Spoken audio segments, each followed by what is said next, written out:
This is your favorite president, Donald J. Trump, with some very exciting news. By popular demand, I'm doing a new series of Trump digital trading cards. You all know what they are. We've had a lot of fun with them. It's called the America First Collection. 50 all-new stunning digital trading cards. It's really something. These cards show me dancing and even me holding some bitcoins.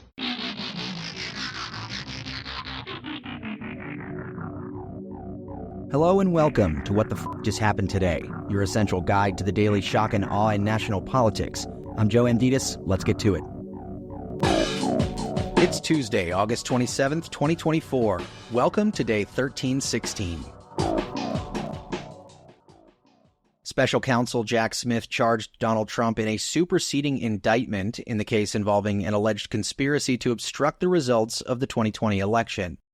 The superseding indictment retains the 4 charges against Trump in Smith's original indictment, including conspiracy to defraud the United States, but recalibrated the case to adjust to the Supreme Court's ruling that presidents enjoy sweeping immunity from prosecution for acts that were deemed official conduct.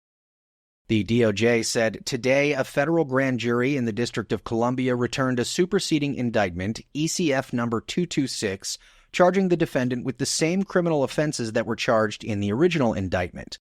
The superseding indictment, which was presented to a new grand jury that had not previously heard evidence in this case, reflects the government's efforts to respect and implement the Supreme Court's holdings and remand instructions.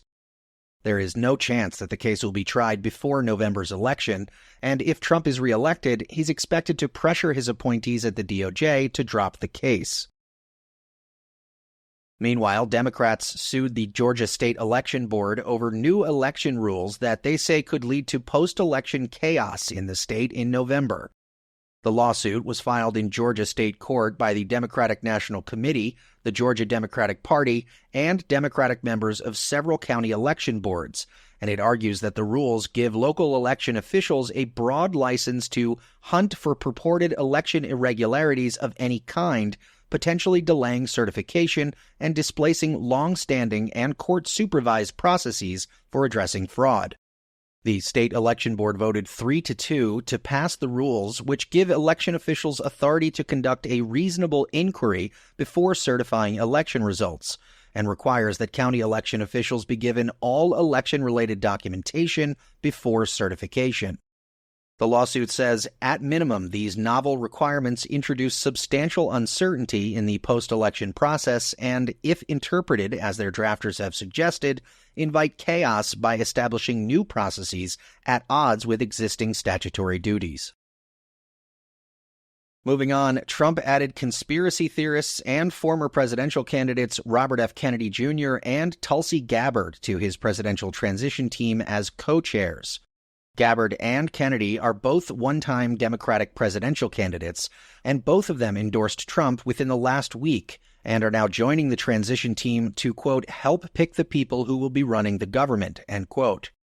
Kennedy is best known for his anti-vaccine and public health skepticism, his pledges to not take sides on the 9/11 attacks, the launch of an independent campaign for president after discovering a dead worm in his brain, and his confession that he left a dead bear cub in Central Park in 2014 because he thought it would be amusing.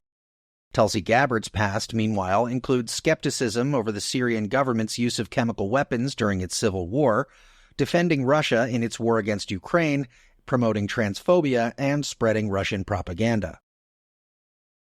And finally, more than 200 Republicans, who worked for both Bush administrations, Mitt Romney and John McCain, signed a letter endorsing Kamala Harris for president. In the letter, the former staff members jointly declare that we're voting for Vice President Kamala Harris and Governor Tim Walz this November. They called on moderate Republicans and conservative independents in swing states who voted for Biden in 2020 to vote for Harris in November. The letter continues, of course, we have plenty of honest ideological disagreements with Vice President Harris and Governor Walz. That's to be expected. The alternative, however, is simply untenable. That's all for now. You can find the links and sources for all of these stories on the main website. And as always, visit whatthefjusthappenedtoday.com for the latest news and headlines. Until next time, I'm Joe Amditis.